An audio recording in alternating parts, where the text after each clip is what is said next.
আমরা বাইরা সাধারণ সদস্যের পক্ষ থেকে আমরা আজকে মানববন্ধন করে দিয়েছি মন্ত্রণালয়ের সামনে।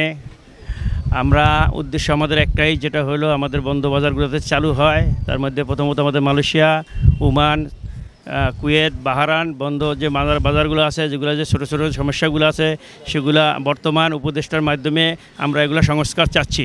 সেই উদ্দেশ্যে আমরা মানববন্ধন করতেছি এবং সার্বব্যাপী আমরা মন্ত্রণালয় দেব, সেই উদ্দেশ্যে আজকে মন্ত্রণালয়ের সামনে হাজির হওয়া।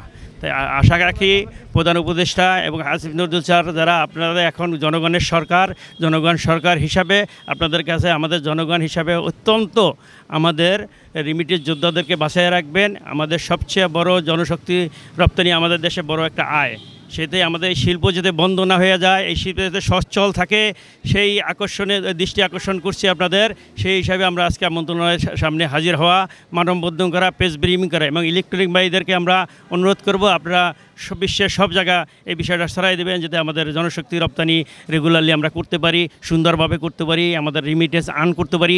সেই বিষয়ে আপনারা দৃষ্টি আকর্ষণ রাখবেন এবং আপনারা পূর্বেও অনেক কাজ করেছেন আমাদেরকে নিয়ে, এখনও কাজ করবেন। আপনাদের মাধ্যমে আমরা এই আশাগুলো আমরা কভারেজ করতে চাই যে আমাদের কাজগুলো সম্পূর্ণ হবে।